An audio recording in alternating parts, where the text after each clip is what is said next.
What's up, everybody? It's Irate Prostate here, and it's another Thursday here on Hot Takes. Sitting here with my Bubba, Big Fat Brian. Say hey, Bubba. What up, everyone? How you doing? we got we got a Tim of the Hunt in the chat. Blue Penguin, that's Uzi right. Q, Absolutely, all our favorites, and of course, Irate Mantine. Irate, the first. Yeah, and if Goat Man shows, you know it's happening. You know it's a thing. Yeah.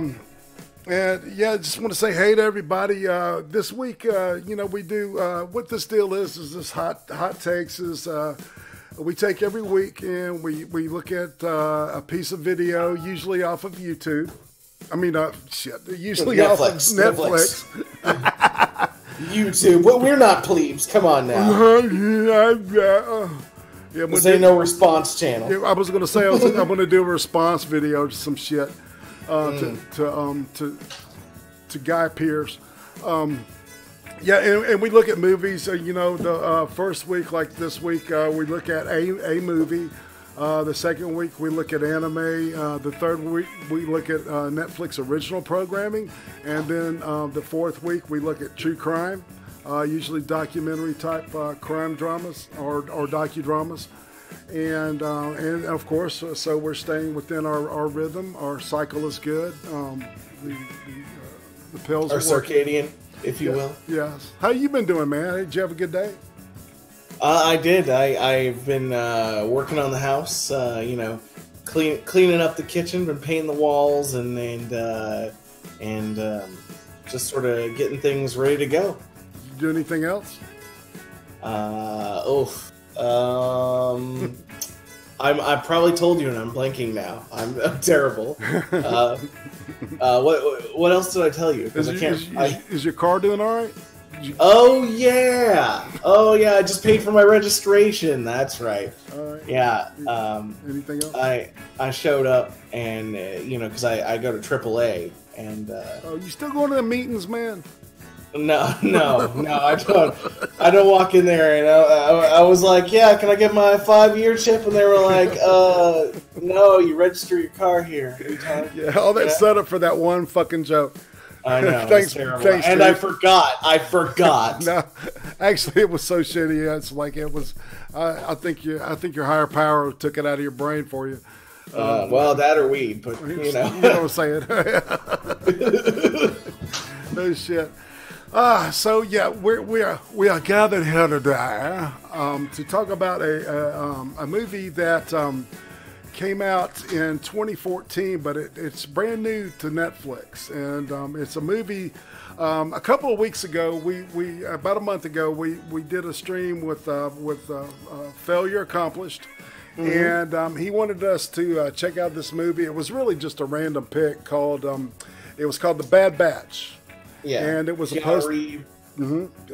post-apocalyptic, and it had all these elements of being a really, really good movie, and it sucked ass. It was really bad, I thought. Brian, what did you think? Yeah, it was pretty shit. I mean, the only good part was the intro where they cut off a girl's leg and arm, and then a muscle woman got killed. Yeah, and that was it. Yeah, and then it went to hell after that. Well, don't let me forget.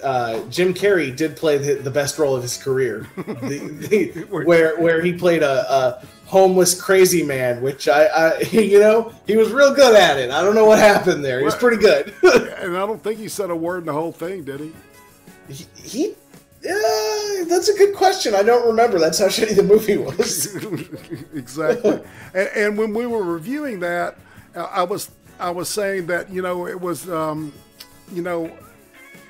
in comparison to movies of the genre, I said, I mentioned this movie, and I said, if it could have been, done by the guy that did this. And it was really weird because, the next week or the week after that, Netflix, you know how they'll take older films and they'll just reintroduce them into their lineup. Well, they dropped the Rover in. And, I talked to Brian. I said, dude, let's do it. And so Brian was kind enough to say, oh, okay, I'll do it, given the fact that we had, you know, sucked ass on the last post-apocalyptic thing that we had that we saw was a piece of shit. So, you know, yeah, and so we decided to check out the Rover. And the Rover is it's a minimalistic piece. It's very sparse. It takes place in the outback of Australia. Obviously, there's been some type of financial collapse or some major collapse or maybe an EMP or something. We don't ever find out really what happened, but obviously society's gone to shit. There's some aspects, you know, that haven't been totally, you know, it's not fucking Mad Max, you know, where they're running around in tribal paint, you know, and all that shit, you know. No matter what Quentin Tarantino says.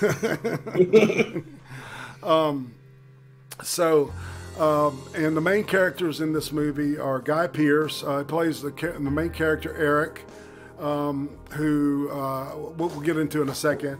Robert Pattinson, who did a really wild job. I didn't even recognize it was Robert Pattinson until I saw the end of the movie when I saw it the first time. That's how different he looked, and how his acting, you know, didn't give him away at all. Yeah. And then there's this guy named Scoot McNairy, who is, you may not know the name, but when you see him, you go, oh, that dude, because he's doing a lot of like secondary roles, and now he was like one of the primaries in Godless, the series that came out earlier this year that we covered, and we actually really liked that. But he's really a good actor. Well, okay, so I before we even go into the movie at all, I want to talk about the fact that Guy Pearce is a horribly underrated actor. No shit, man. Like, have you ever seen The Count of Monte Cristo? His version, is he in it? He's in one. He's the bad guy in it. He's Jim Caviezel. Jim Caviezel plays the Count, and he plays the guy that sort of gets him put in prison and everything, and steals his wife. And he plays the best evil, like Victorian villain that you possibly could. He looks like he's jealous when he's supposed to be jealous. He's vindictive. He delivers all of his lines in such a way that they're super believable, and he does a great job in every movie he's in. Memento, I mean, come on, that's a classic. Shit.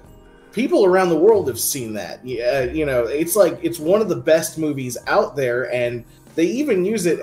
For instance, I was a psychology major for a while there, and they even used it in our psychology classes because of how well it illustrated somebody who had temporary somebody who had long-term memory loss. Sorry. Right. Well, yeah, it was at the point where he couldn't remember like the day before, so he would have to like get tattoos of shit. It's a great movie because you kind of have to watch it backwards, you know? Yes. Because it all takes place because his memory's so short, and he's remembering, you know, just a small piece at a time, and each tattoo takes him back to the time previously. Go ahead. Yeah, not just that, but Memento was a good movie because there had never really been a movie done in that fashion before, and it takes a great actor to make that movie good. You can't get away with some guy that's just like, oh, I forgot 15 minutes later, you know? You're not gonna have a great movie. You're gonna have just what is this, Stonerville? What, you know, like it takes somebody who knows what they're supposed to look like, who has looked at victims of memory loss, who can put themselves essentially empathize with them and put themselves in that situation. Right, he did his homework, man. You could tell he had really started out, and that was the third movie he had done behind the two majors, L.A. Confidential. And Ravenous, which is that's one that not a lot of people have seen too, which is fucking incredible. You know, it's really about the Indian tale of the Wendigo. It's about cannibalism. It's about being stuck in an army outpost in the middle of winter in fucking South Dakota, You know, it's a great movie. But and of course, and then Memento was like, oh, holy shit, we got to relook at this guy, because I think that Memento was when people started saying that he was a contender as a major actor. And for some reason, he never, like, you know, was put in that main starring, you know, that main role. And that may have been him just turning it down, just to either A, stay humble, and so he could do stage work, which is what a lot of these guys will do, or B, he just, you know, he just likes playing those supporting parts where he can really, you know, put a lot of emphasis and power into it without the pressure of being the lead. Well, yeah, not just that, but also it doesn't matter what role he's in. He always clearly is doing a spectacular job when it comes to acting. He, you know, it's sometimes you see a really good actor and they end up getting like a small shitty role in a really popular movie, right? And they clearly just took it because it's a name on a big movie. And you're like, okay, well, I got the half-ass version of this actor. Let me see if I can think of one right off the top of my head. You know, I would say Tom Hanks in what was that movie where he had the fucking face tattoos and gold earrings and shit. And he wasn't a small actor, but he wasn't the lead. He wasn't like the super lead of the movie. Why am I blanking? Are you saying Tom Hanks? Yeah, Tom Hanks. I'm drawing a blank on that one too. Well, hold on. I will pull it up tattoos? right now. Yeah, face tattoo. Tom Hanks. I want to say hi to some people in the crowd while you're looking that up. What's up, Joshua Janis? I don't recognize your name, but welcome aboard. Race Jacobson, of course. Hey, man, how you doing? Atima. Butt Cheeks herself. I don't know why you ain't got a wrench, girl. We're going to give you one now. Whoops. Let's see. I'm sorry, Butt Cheeks.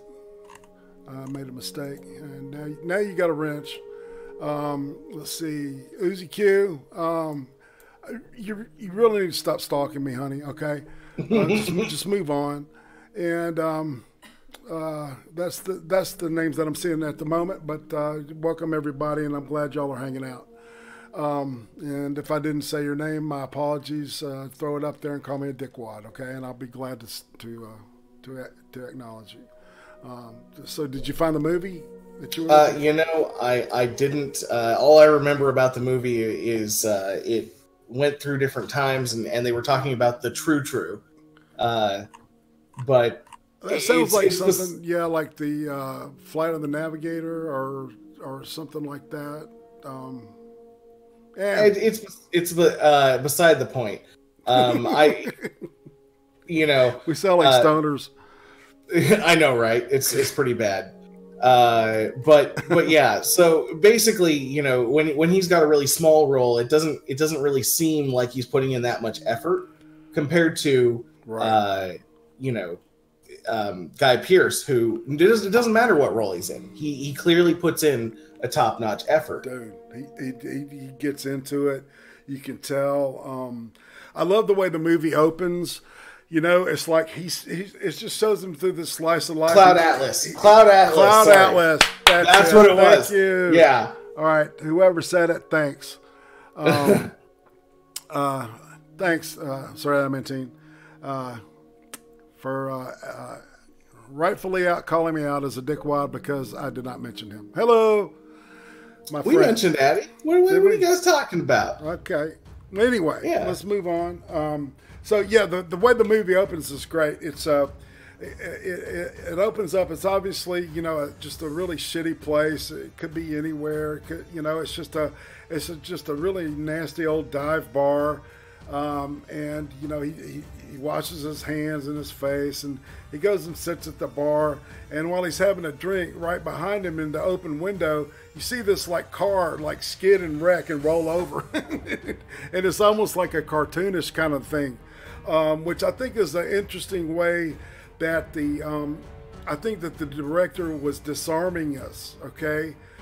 Because I think this is like his attempt at like a bait and switch kind of thing, right? Where he's like, yeah, you're going to think it's this, but it's not really. It's completely different. You know, this is the 4th time I've seen this film, everybody. So, you know, I am biased, and you're going to have to just, you know, take that in when we talk about this. So that's kind of why I really wanted Brian to check it out and get his opinion on it, because he and I, you know, both have the same opinion of Guy Pearce.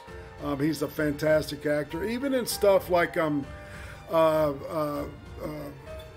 Prometheus, you know, where yes. You know, the makeup, he was still believable in that part. The makeup could have been a little bit better, but still he delivered on the part, and he was and his countenance and his the way he carried himself, you know, was real right, you know, right on the mark. Well, and not just that, but in that movie, you know, Guy Pearce is what made the makeup better, because the makeup alone, he looked like a plastic old man, you know? Yeah, he didn't look good. Like, it didn't look great. Yeah, it was bad. It was a bad practical job. And I don't know how they got away with that. But I gotta say, in this movie, not only what was it that they had a really great actor as the main character, the music that they chose to go along with everything, because there's not a ton of dialogue in this movie, is spectacular. They chose the, you know, it's not like they're driving through the wasteland and they've got fucking Poppy playing, you know. Right. They chose I would say it was on par with like Maserat, and Clint Mansell and stuff like that, where it's a classical / industrial sound to it that is not necessarily fast-paced, relatively slow, but it gives you an eerie feeling while you're watching the movie. Yeah, when I was writing the description for this film, I put Guy Pearce, Robert Pattinson, and Scoot McNairy feel this sparse, harsh, and oddly casual film. And I chose those words carefully because there is this weird casualness behind all of it. You know, it's people being people in a really fucked up situation. And I think all of it's fucking really believable. To be honest, you know, it really pulled me into this thing. Yeah, well, I mean, think about it. Life is casual. In real life, even though there's something, you know, horribly dramatic going on, people are still people. They still do the same things they were gonna do. Right. The fat guy on the computer that jacks off all day, he's still jacking off in the apocalypse. I'm sorry. Yeah. You know? Exactly. That's a great example. Absolutely. I totally agree with you. You know, it's because, like you said, people are people. You know, it's like we see these post-apocalyptic zombie thrillers and shit, and they're almost like superhuman. They do the fucking Jesus Christ pose, and of course they get, you know, they're you know, they die valiantly for the cause or whatever, or for the people that they love. But you know, in this thing, you know, you get like family betraying each other and shit, just like in real life. You know, yeah. And you see, and that's another element that, you know, it was interesting to see how Pattinson's character, he valued, you know, they say blood is thicker than water, but it looked to me like he valued attention and consistency over the blood thing. Especially in his relationship with his brother, who obviously, you know, left him for dead, right? Well, yeah, I agree, and you know, I sort of hate that saying, "Blood is thicker than water," because in real life, it is not. It is who is actually there for you that matters. You know, you're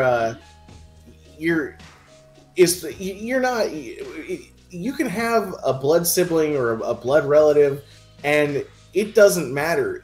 Sometimes those people are just shitty people, you know? Yeah. And that's what brings the realism to this movie, is that blood relatives are just shitty people in this movie. Exactly, and it's all about, it's not necessarily about survival too. Okay, we got to go ahead and I guess give the opening premise of the movie. Yeah, we should. Is that when Guy Pearce goes to this bar, it shows him, he gets out of his car, and he like looks at his car and then goes into the bar, right? And then we see this group of people that are obviously running from some kind of heist, right? And they're looking behind them, and they're so like obsessed with what's behind them, is that they have this wreck and they flip this vehicle over and over and over, and it does a couple of endos and everybody lives. I was surprised. I thought somebody would get killed in that, and so they get out, and what they end up doing is, instead of going in and asking for help or anything, or because really all they needed to do was just pull their truck out of this out of a ditch, kind of a ditch thing, yeah. And that's all they needed help with. But instead of doing that, they're fucking criminals, and they fucking just steal the first thing they see, which is Guy Pearce's car, which looks like one of those remnants of like the time before, it seems like to me that part of his character really wants to hold on to some of that, and we never find out why, really. Maybe some at the end, but and he, go ahead. I did love that about this movie, is that there wasn't a ton of flashbacks. It wasn't like, oh, but his family, and he cared about his children, or anything like that. They didn't try and do any character development on this guy, because really all there's an overbearing tone throughout the movie that the past is the past, and you have to let it die because everything else around you is dying. Well, yeah, and it's like what you're alluding to is they don't explain anything, when he finds Robert Pattinson, what he does is he steals the truck to go look for his car, because he wants his fucking car back. I mean, that's all he's about. And so he goes backwards to see where they came from, and sure enough, he finds Robert Pattinson, who was left to die, and by one of the thieves, which was his brother, that we find out later. So he's got some kind of bullet wound, in his stomach area, and he wants to. You can tell he's just focused on the car. And so in order to get the car, he's got to find out where they were and where they were going to, right? So he takes the guy that's injured, he takes him finds the nearest doctor, and which happens to be a vet. And I don't know. Well, go ahead. Well, so he finds the nearest doctor that happens to be a vet, and she almost shoots him right off the bat. Yeah, and then it's the apocalypse. You don't know who's coming up to your house. Well, and she's got all these nice things. Well, what I was going to say is to get to the vet, to find out where a doctor was, he stops at this house, and there's these kids in it, and it's just like a 10, 11-year-old boy sitting at this kitchen table, and he says, "Go talk to what's her name in the back." He says a name, and he goes back. And this lady who looks like anybody's, grandmother, aunt, whatever, she starts talking to him like, is that before or after? That's to get to the doctor, isn't it? I'm pretty sure it is before, yeah. Yeah. And so he goes, and he's also he wants a gun too, I think, right? And he says to the girl, he says, "Where's the doctor? Where's the gun?" Blah, blah, blah. And she looks at him. She goes, "Would you like a boy?" And he like looks at her for a second. And then she like strokes the inside of her. This is what got me creeped out, man. She strokes the inside of her arm and says, "A boy with skin as soft as the inside of your arm for $300. Just like it was nothing. and you could tell the shock and the fucking anger and the sadness. I mean, there was so much going on in that one expression in his face. You know, I almost started tearing up myself. And I've seen this movie 4 fucking times, dude. Well, not just that, he's but so powerful. Go. The old lady, what was her name? Grandma. It was Gillian Jones who played Grandma. Okay. But Gillian Jones, the look on her face the entire time is just one of like, she looks like her soul is dead.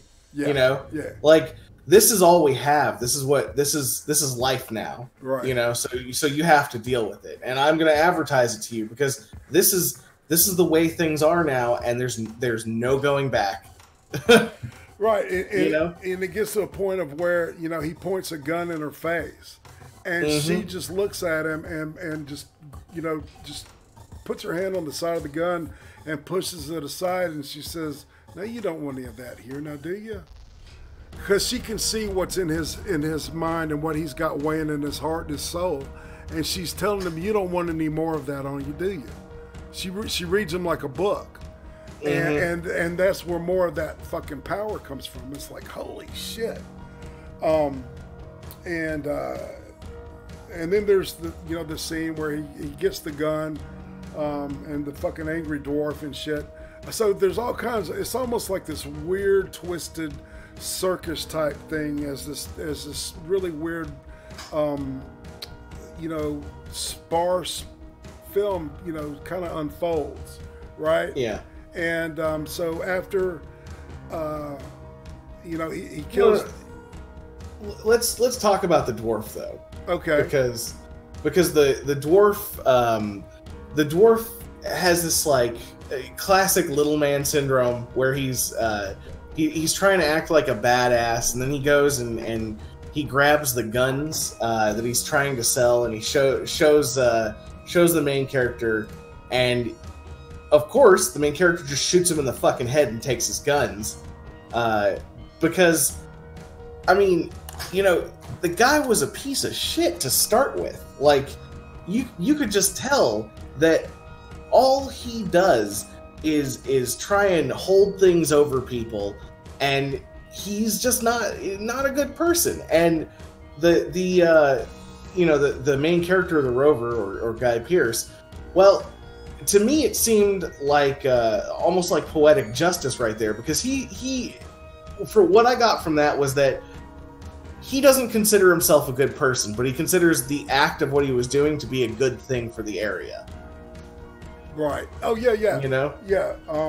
Because, well, it's really because the guy's a motherfucker to him.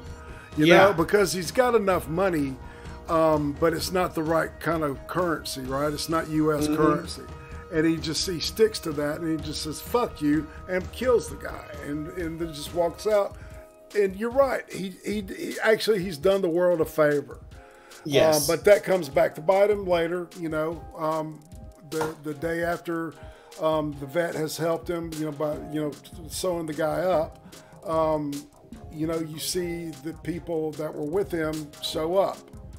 And, the guy that was protecting the doctor vet lady.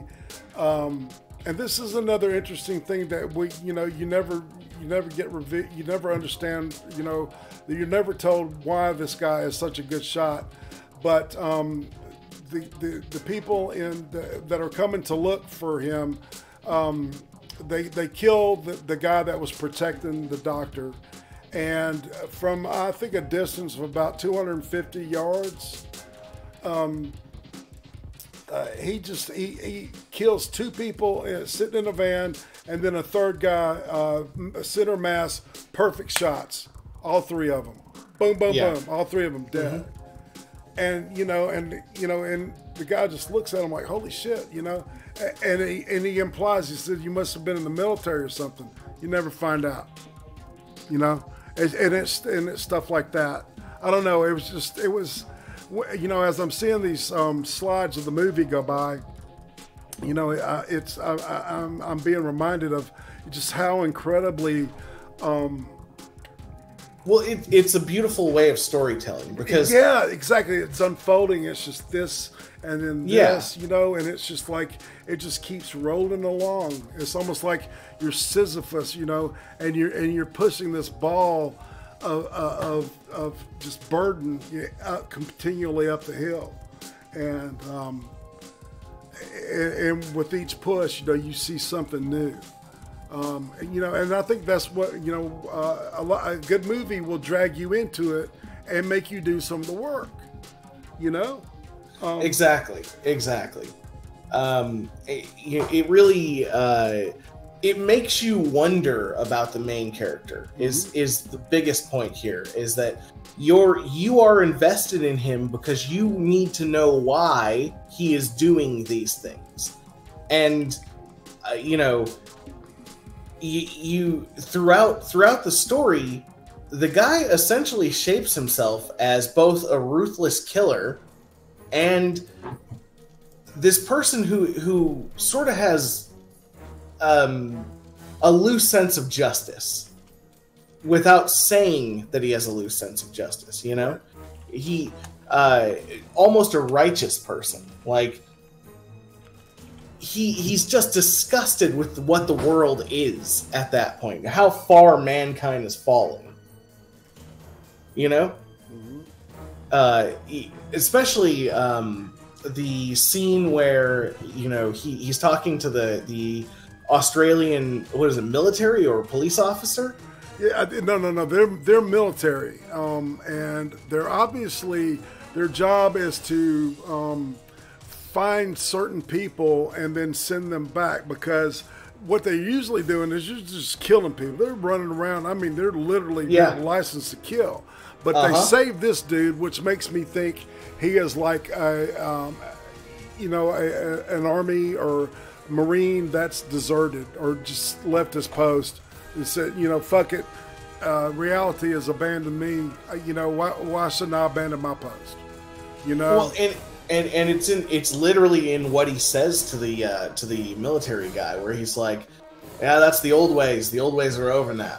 You know, and it was just done at that point where he says that, and there's nothing more that needs to be said. He said everything he needs to say in literally a sentence. One sentence, yeah. Yeah.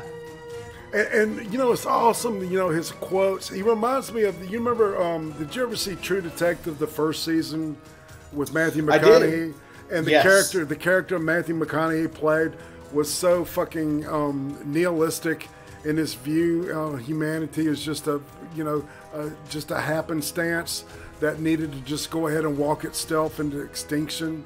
And you can tell that this guy's kind of reached that point as well. Yeah. You know, well, he's got a 1,000-yard stare. He's clearly seen some shit the entire time. Right, and and he's checked out. And then the kid, played by Robert Pattinson, who's kind of like aping Billy Bob Thornton and Sling Blade to a bit. But he actually, I thought he did a fucking really decent job for being straight out of the fucking Twilight, you know, series. You know. Yeah. I mean, when I first saw it, and I saw it like in the year the movie came out, right? And I was really blown away by his performance. Now, as I see it, you know, I've seen it a couple of times. It's not perfect, but it's not shit either. It's believable to a degree, but I think that's because of the way Pierce kind of pushes him up and holds him up in places. Pierce pretty much, and the guy that wrote this movie said he wrote it for Pierce. And one of the main writers of this movie is, that actor, of course his name's going to run out of my head right now, but he's just now becoming a famous actor himself, and I'll pop it up while I'm thinking about it. But the kid says something to him about, like, you know, well, God's going to help me out with this. And he looks at him, he said, well, God put a bullet in you. You know, God put you out here with me.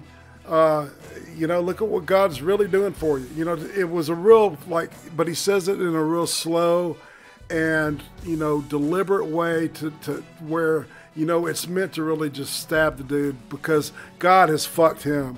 and God is clearly fucked, you know, Pattinson. I mean, not Pierce. Yeah. You know, and I can't.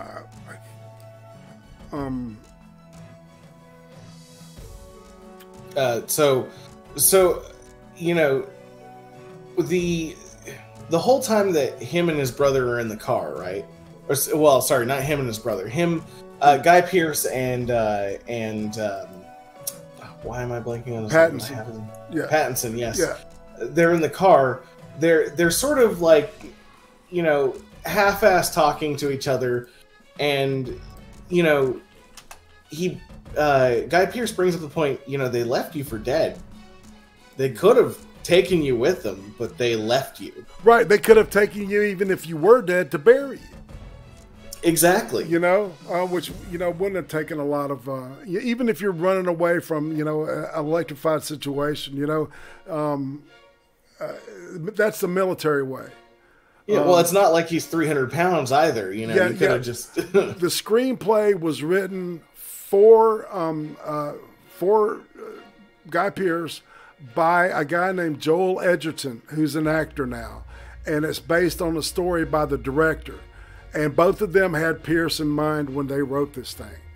Oh, well, that makes more sense. Oh, yeah. It was tailor-made for him, literally. So, and I mean, it's a perfect fit. It's a beautiful suit. Perfectly tailored. Yeah. Okay, I guess I need to move on with my... What? With my descriptions, my adjectives and shit. I'm retarded. No. Stop. No. Yeah. It is definitely tailor made. I also with the set design, you know, the whole everything they did. You didn't feel like it was in the Bad Batch, right? You felt like this place was sort of put up as a post-apocalyptic area, but for some reason they had all of these things that wouldn't have made sense, or you know, they had certain practices that wouldn't have really made sense in a post-apocalyptic era. This, on the other hand, you know, they've got dead people on telephone poles as scare tactics, so nobody, you know, they know not to mess with people. They've got all of these cars that are just dilapidated and destroyed. Nothing looks new. And yet it's in this lovely, like, you know, like South Dakota vista, man. Or, you know, with all these, you know, mountains on one side. It's the outback, and it's beautiful. It's so picturesque, you know. It is. Juxtaposed with these, you know, harsh, you know, and all the harshness is people-made. It's man-made, right? Whereas nature is beautiful. And you know, and I think that, you know, that juxtaposition is deliberate, you know, to strengthen and to really push forward the idea that, you know, people are really, you know, shitheads. You know, this is noir. This is noir at its best. You know, when you leave a good noir film, you should feel like the world is just a shithole. And, you know, I'm not going to say, you know, it should be suicidal or anything, but, you know, you know, it should make you like look at, you know, things. I don't know. There's a movie called The Sweet Smell of Success that I would classify as noir, but it has nothing to do with, you know, the city or you know, guns or you know, crooks or you know, investigators or anything. It's just about a bunch of shitty people who are horrible. It's about the feel of the movie. Yeah, it's about they're horrible to each other. It's just people are horrible. You know, people that you thought you knew, you didn't know them. You know, it's people that you think you know at the beginning of the film. You're looking at the complete opposite of that. You're disgusted by who they are. Well, and not just that, but I mean, the point is really driven home. Like I said, when they were talking in the car, where Pattinson, the look goes right across his face, and you realize he understands that they didn't care about him at all. they never cared about him. Right. You know. Well, and then by the time it's time for the confrontation, Pattinson is looking at Pierce's character more like a brother than his own brother. But it does lead up to a very powerful scene where it's brother against brother and guns, and one has clearly manipulated the other because he's I would say he's probably got an IQ of maybe 84 to 83, 84 in that area. Yeah, they're not the smartest people. No, he's not the smart. I think he's borderline retarded, and I think that's intentional. And I think that it's allowed his brother to manipulate him and to put him into situations that a person with a normal sense, that sense of trust is being being exchanged for courage, and instead of in a situation where you should have courage or fear, it's been replaced by that trust of the brothers that assured him that they're going to make it okay, and he's used that tool to manipulate his brother through all these crimes and shit they've obviously committed. Mm-hmm. And it's a really weird ragtag bunch. It's two old fuckers, a black dude who is American, and the two brothers are Americans. It's just a really weird combination of people, and I love it. It works perfectly. I don't know, man. There's with that, getting into the. We're looking at the final 15 minutes of the show, pretty much, and. Should we do spoilers? All right, y'all. This movie's been out since 2014. It has just been released on Netflix.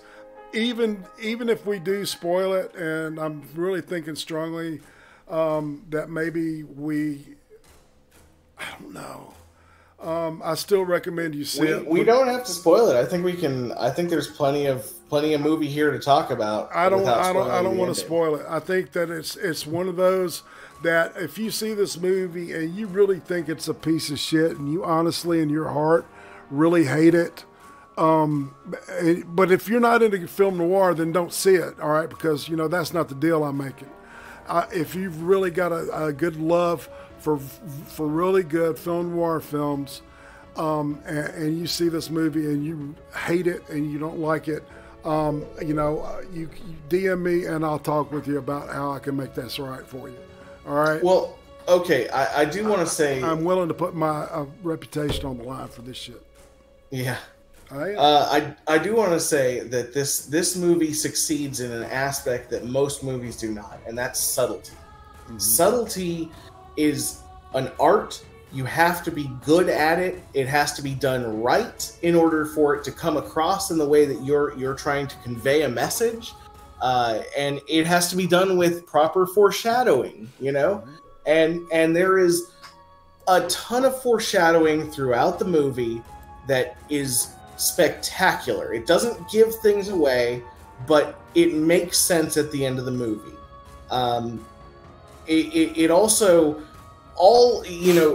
you're going to watch this movie, and if you watch this movie one time and you're playing a video game while watching it, you're not going to get the full movie experience. You have to pay attention to this movie because there are so many little things happening in the background that you are not paying attention to that you might miss if you're not fully focused on it. And that's why it's a good movie. Because right. Well, see, the first thing that we're presented with is that this dude has a perfect, functionally perfect replacement for the car that he loses. Why in the fuck does he want that specific car back so much, right? Yeah. And that's just, and then there's the title of the movie, which I'm not going to go into very deeply, but if you think about things at the end of the movie, you go, oh, wow, okay. Yeah, there's really, I would really suggest that people watch this. Yeah, because the very last scene of the movie is there's a lot of shit put together, and all of this behavior makes sense to a certain degree. Especially, it makes perfect sense for this character. All right, that we've grown to, to get a good idea of who he is and what motivates him. Right. Yeah. And you find out what the true motivation behind all this shit is, which is powerful.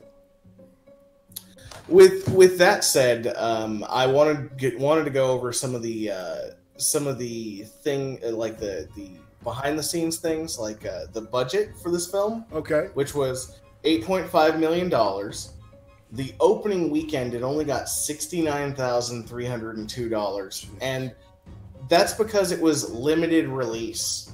Right. And I don't ever remember seeing advertisement for this. I don't ever remember it being in a theater near me. I don't remember any of that. And in 2014, I was a pretty big moviegoer, so I probably would have loved to see this film. But the biggest part of getting a lot of views on your film and I mean YouTube videos in general is having advertisement for it. People even hearing about it is a big deal. So I'm not surprised that it only made 69,000 its opening weekend in the USA. Right. The gross was 1,100,000, and that was by August 15th, 2014, which tells me that nobody knew about this movie when it came out, but people loved it because usually your opening weekend is the majority of your gross, right, in general, and this is less than 10%. So this is word of mouth that got it's all word of mouth. Got the rest of the people to this fucking movie. Mm-hmm. Which tells you a whole lot, God, what's another movie that we've reviewed that that word of mouth was the only thing that propelled it? I don't know. It would take a while, but we've covered a couple of these, and that's the reason that I wanted to do this show to begin with, was to illuminate, to average people, to the people that I've come to know as my average subscriber, is if you haven't seen this, I really want to turn you on to this stuff because it's so good, and it's so this movie is timeless. It'll still, I would venture to say, in 30 years somebody will be able to pick this up and say, holy shit, I saw this really old movie, and it blew me away, kind of like Key Largo, or a movie like that. It's just an old Bogart movie that you pop in, and it ends up being a fantastic film. And if you haven't seen Key Largo, if you were sitting in the room with me, I would slap you. You do need to see that movie too. So anyway, all right. So what else did you want to talk about production wise? Well, I think that was mostly it. The director was David Michaud. Mm-hmm. I think I'm saying that right, Michaud. And the writer was Joel Edgerton, which I'm pretty sure you talked about in the beginning. Yeah, Joel Edgerton is an actor, and I'll tell you, there's a couple of movies that you'll recognize him for. The Gift. Let's see. Bright. He's in Bright. He plays the whatever you call that thing, the other cop. He plays the non-human cop in Bright. Let's put it that way. What? He's the orc? Yeah. Holy cow! I did not know he was the orc. That's crazy. Let's see. He was also. I'm trying to pick out the really good characters that he played. Zero Dark 30. He plays the team leader. The guys that brought down Bin Laden. That put him down. Let's see. He was in the remake of The Thing, which some people, I liked it. I'm not gonna, that's one of those that I can argue all night long about. But he was in the original Animal Kingdom, the Australian release. He's an Aussie. But the Gift is a great movie that Jason Bateman plays the lead in, and this dude that he bullied from high school comes back, and it's just a really nice cat and mouse game, and it's just one of those. It's another one of these deals. It's low budget, but not not publicized very well. Good movie though. I recommend that. So this gives you Joel Edgerton. So obviously he's a multiple threat if he can write a really good screenplay, based off of that original short story idea that that Mikad, the director, had. It was just excellently well done. Does anybody out there want to come in and talk for the last couple of minutes about this thing? Has anybody in the chat seen it and wants to come in for a minute or two? Well, while we put that out there, why don't we talk about how would you classify this movie? Because obviously it's post-apocalyptic, but is it horror? Is it suspense? What would you? I would call it film noir. I would call it just a straight up noir film. I'm just gonna have to leave it at that, because that's the only thing I can figure out in one word that describes it. It's really more about it's more like a fucking Western than anything. I mean, if you think about it, it reminds me of For a Few Dollars More, Clint Eastwood. Yeah, the Man with No Name type. Clint Eastwood, Sergio Leone westerns. I think to me this really had a very. Have you ever seen The Leftovers on HBO? See, man, I never watched. I watched the first episode or two of that. You need to watch that. I didn't like it. The first episode is slow. You need to get past that one. Yeah, I know. Everybody tells me that, so I will give it a shot. Yeah, I will definitely give it a shot. A very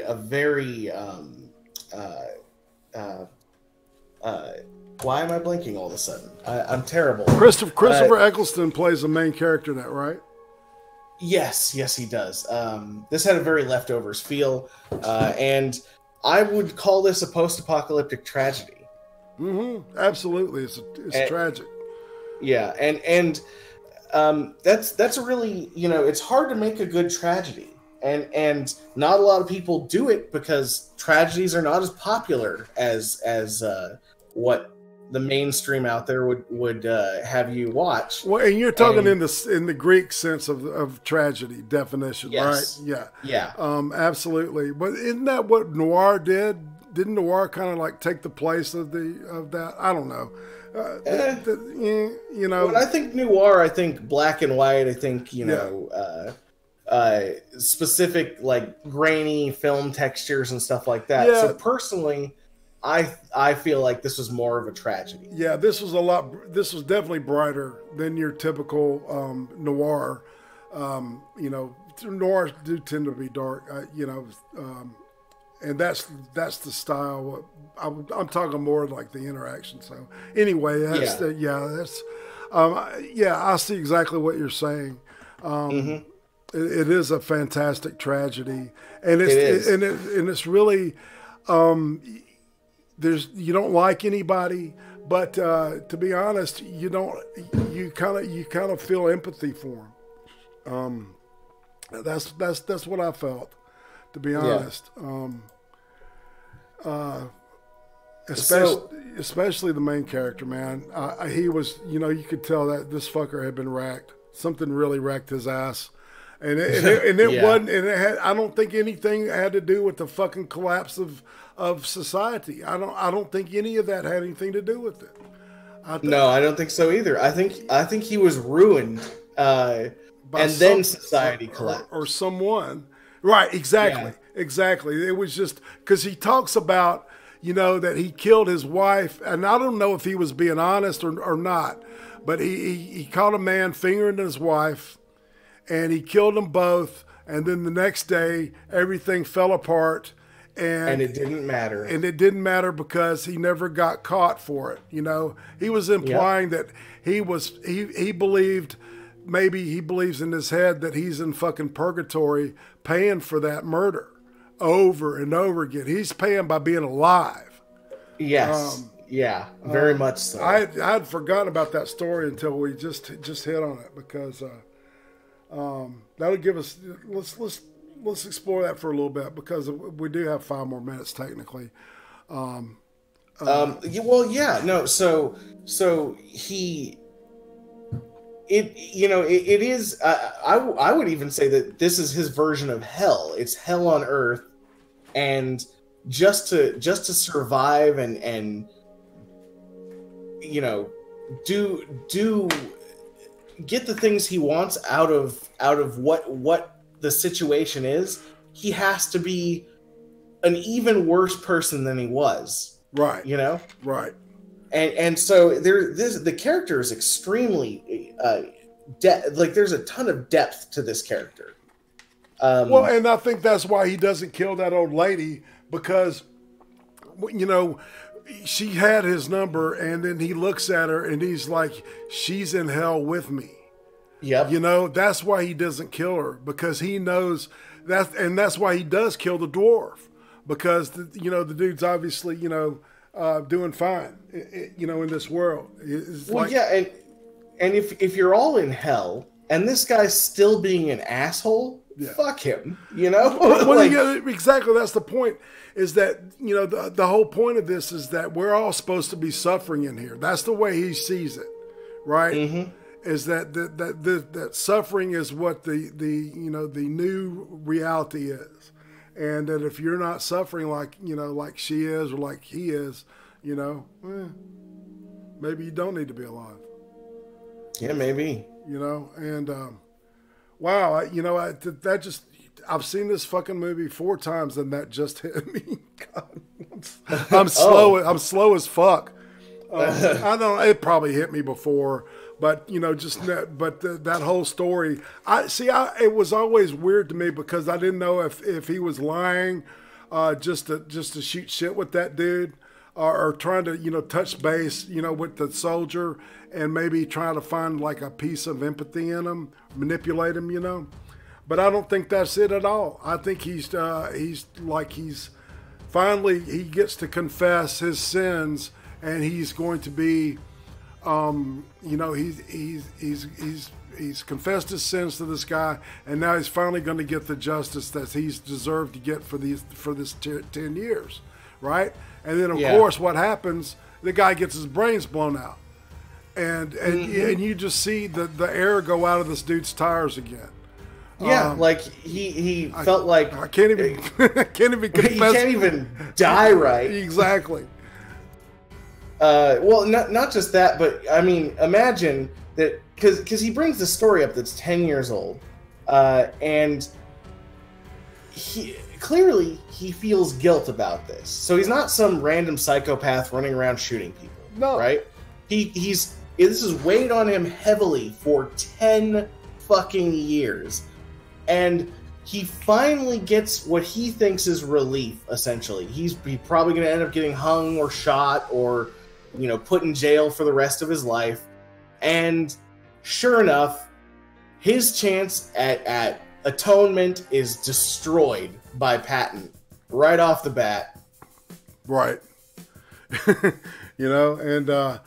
And of course, it's like he sets them free, and they, so he goes on to his secondary objective, which is, to get the car. Yeah. If you want to really know the real reason why he wants the car and why it's so important to him, you got to see the movie, and you've got to sit through the whole movie. It's really worth it. It's I don't know. It was really weird, because when I was watching it, every time I've watched it, I've remarked to myself how fast the film goes in light of how slow it is. You see what I'm saying? It's like it pulls you in, and it's like you're immersed in it, and it seems like it's moving slow, but it's like, damn, the movie's over. And it's not like you want more of it either. It's just it's more of like a relief, like thank God, But that ending is such a surprise. It's like, holy shit, it makes sense. Okay. because it's just it seemed random up until that point to me. You know, and it kind of a disturbing, kind of like a what the fuck kind of, you know, that kind of thing. So, yeah, it was pretty crazy. What would you give this out of 10? Holy shit! I want you to go first because I've been talking about this thing for fucking 2 months. So you go ahead. Well, I would say my only complaint with this movie is it at some points it was a little bit slow. So I can't give it a 10 out of 10. I'm probably going to give it an 8.5 out of 10 because it was really good, but I can definitely see a couple of people being turned off by this movie. Yeah, it was. I would say that it was a really good movie, and I'd recommend it to pretty much everyone. But there are some people that I can definitely tell this would not be their thing. Like my girlfriend would not want to see this at all. Oh yeah, yeah. See, it's like Uzi Q loved it, which is she's a big Guy Pearce fan though too. She's got the lady boner for him, which I can't blame her. Shit, he's a very handsome dude. He's a great actor. The short and the long of it, I think that this is one of the best movies that's been made in the last 20 years, especially for the budget. All right. Oh yeah. I love the panoramic photography.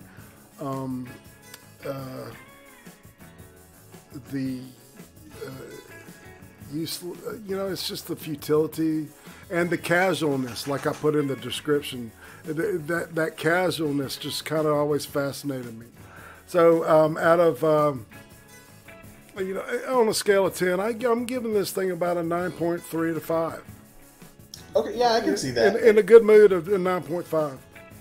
So, well, and I probably should explain that the reason I gave it an 8.5 also.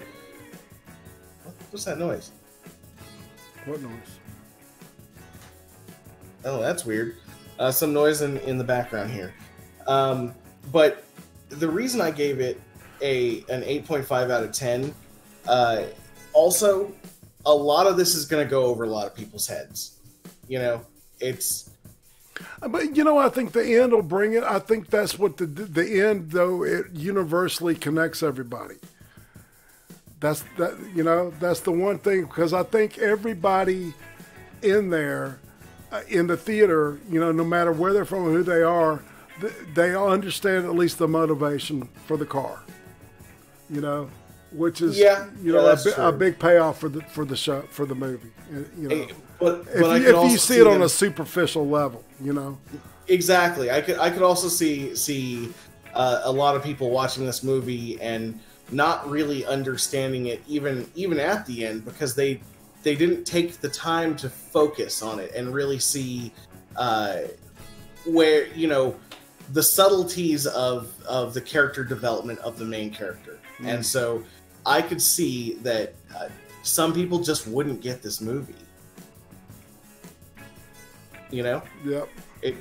It's highbrow, if you will. You need to have your pinky up and drink some tea while watching this movie because I agree. This is amazing artwork. Cinematography, acting, all of that. That's 10 out of 10. The acting, for sure, I would 11 out of 10. What did you think about Pattinson, man? Pattinson. Did he surprise you?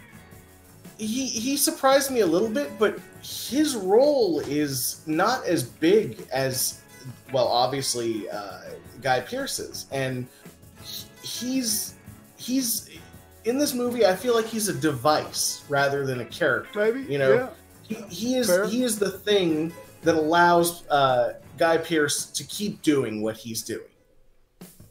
Yeah. I feel like in the intro, had they taken the car and he had not had any idea of where they went or anything, he would have just been screwed, and that would have been it. That's the end of the movie. Yeah, exactly.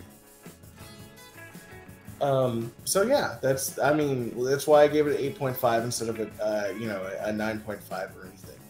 But it is an amazing movie, and I would suggest it to all of my friends. And I know that everyone out in our audience is smart enough to understand this. So, I would definitely recommend it to other people. And I would say that it is probably one of the better movies in the last 20 years.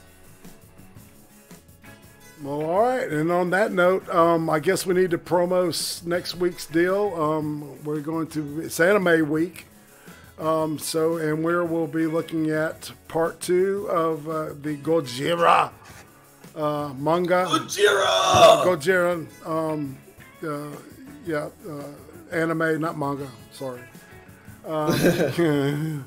Don't piss off the anime crew. I haven't gotten a certain confirmation from your boy Pat, but I should have that next day or two. So, and I'll definitely be putting promos up for it. The anime week tends to be a more popular week, so we'll promote it. We'll definitely try to watch this a couple of times, and hopefully it gets better. So on that, but so on that note, I guess that's it. Indeed. You got anything you want to say before we slip it out? Always use a condom. All right. Thug life, fam. That's right. And this is Irate Prostate saying it's another Thursday, another hot takes in the bucket. Thank everybody for showing, and we'll see you this time next week. Take care.